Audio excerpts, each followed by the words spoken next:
Hello guys, magandang hapon po. Ang aming University of Abra ay nire-ready na ang mga facilities para sa darating na intramurals ngayong 2025, school year 2025 to 2026. At ito po ang court na natapos ng pinturahan. Court ito ng sepak takraw. Sepak takraw tsaka volleyball court. At ayun naman ang court para sa basketball dyan sa oval. At ayun naman doon sa pinakadulo ang gaganaping court para sa baseball at baseball. Aside sa university gym kung saan din gaganapin ang iba-ibang klase ng sports kagaya ng basketball, badminton, tsaka table tennis.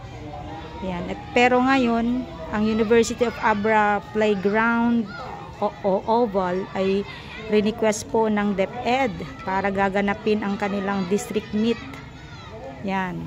Sa ngayon, kasalukuyan silang ginaganap ang district meet. Actually, 2 araw ang district meet ng taga Department of Education dito sa Municipality of Lagangilang. Nagsimula po kahapon, October 17, at ngayon ang katapusan, October 18. At ayan po mga kaibigan, busy sila para sa iba't ibang klase ng laro. Katatapos lang kanina ang kung ilang meter dash running or marathon nila. Tapos ngayon na badminton naman. Yung sa kabila, nakatapos lang ng kanilang baseball. Ayan, dito ginanap ang elementary district meet ng Department of Education dito sa Lagangilang District. Dito naman sa University of Abra Intramurals ay gaganapin sa November 3 to 7, first week of November, pagkatapos po ng All Souls Day. Kaya ang aming facility ay nire-ready na. Pinanturahan na nila ang court ng basketball tsaka court ng sepak takraw at volleyball. Dito naman po sa likod, sa rear side ng administration building ay lawn tennis naman po yan. Diyan po gaganapin ang lawn tennis. Ganito po ang itsura po ng aming University of Abra dito sa probinsya ng Abra, ang kaisa-isang university dito sa probinsya ng Abra. Actually sa amin, dito sa aming university, may request na po ang ang Vice President for Academic Affairs na supposed to be ang kanilang semestral break ay October 22 to 24. Kaso lang dahil sa sunod-sunod na sakuna ay na-postpone ito ng ganung araw, 22 to 24.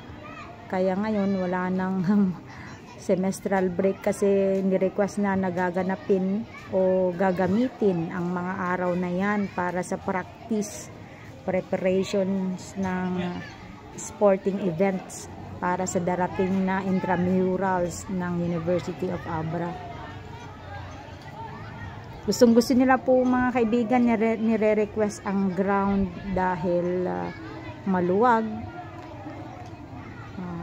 Maski sabay-sabay ang mga laro ay pwedeng gawin. May nagbe-baseball doon, no, sa pinakadulo. Yan, nagbe-baseball.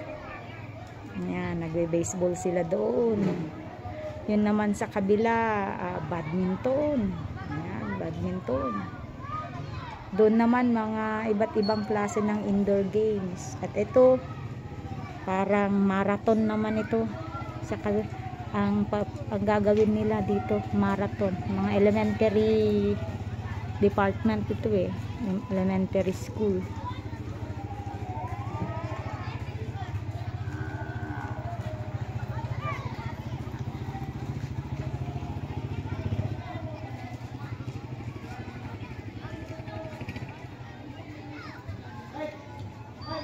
Hindi ko na naipakita Hindi ko na naipakita ang mga dyan sa may mga baka. Rice field po yan. Katatapos lang nilang mag reaper. Pati doon.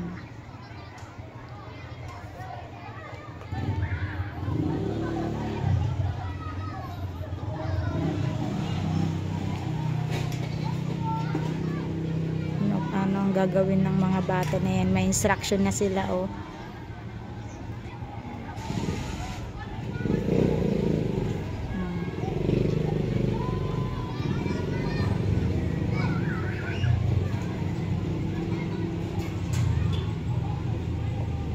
So busy ang grounds namin, mga kaibigan.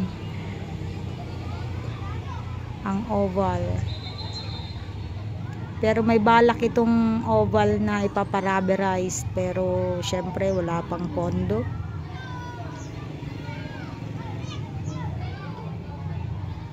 Malay mo sa susunod na mga taon mangyayari din ang kanilang plano.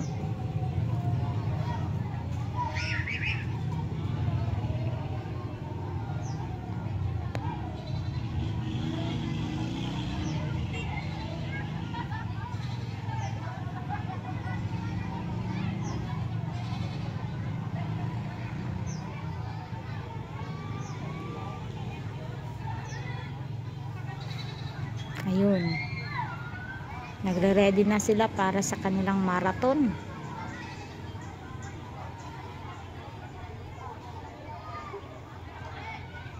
Kanina pa sila, kahapon pa sila, mga kaibigan. Walang tigil ang kanilang palaro. Kaninang tanghali pa sila tumatakbo. O, ayan na.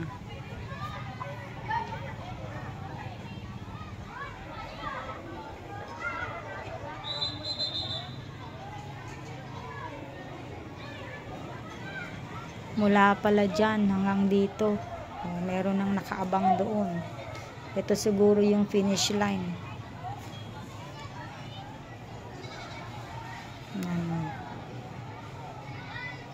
Ayan yung finish line.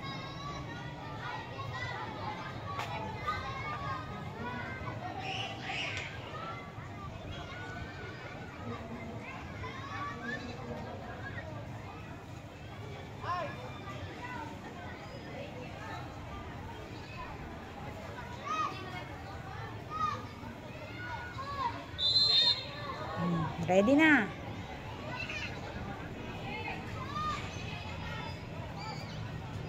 Itinaas na ang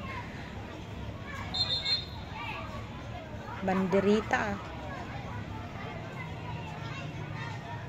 Hudyat na magre-ready ng mga bata. Magre-ready na ang mga kalahok.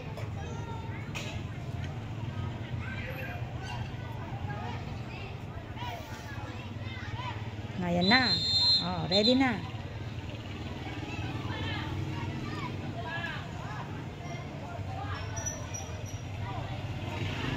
No.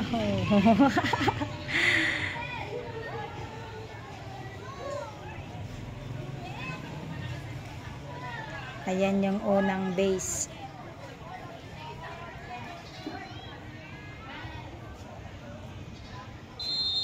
Ayan na. Pumito na, mga kaibigan.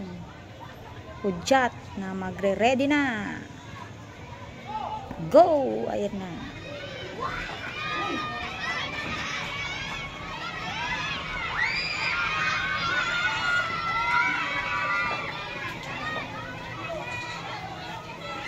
Oh.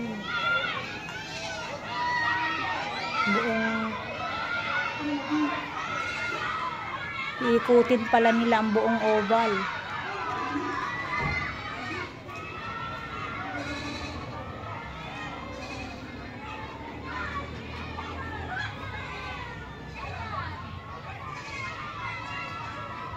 Ay, hanggang doon lang. Ito naman, ibang batch. Ibang batch naman ito.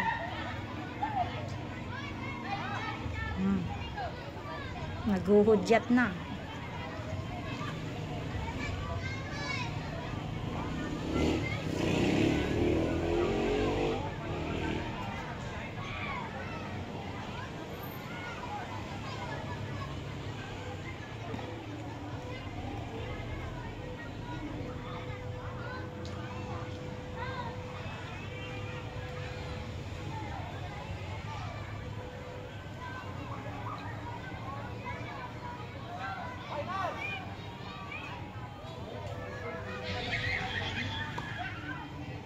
Ito na yung second batch.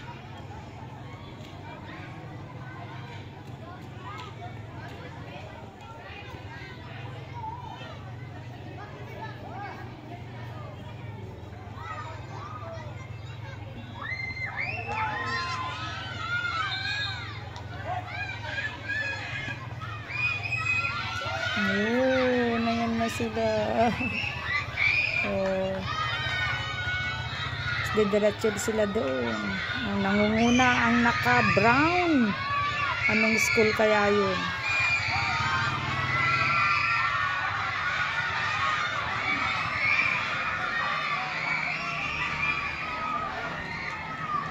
Ah, nanalo ang naka-brown. Ito naman, ang pangatlong batch.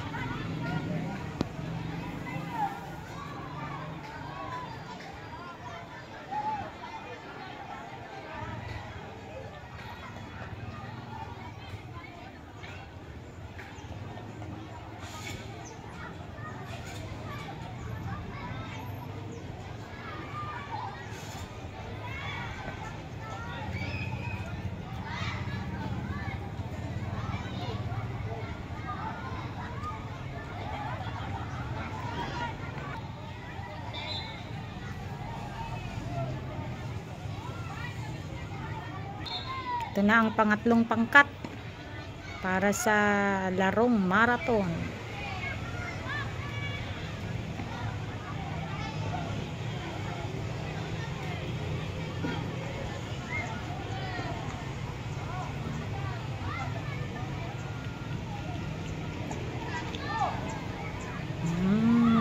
Nangunguna. Ito naman female division. Female division. Nangunguna na. Oh, nangungunang naka-orange.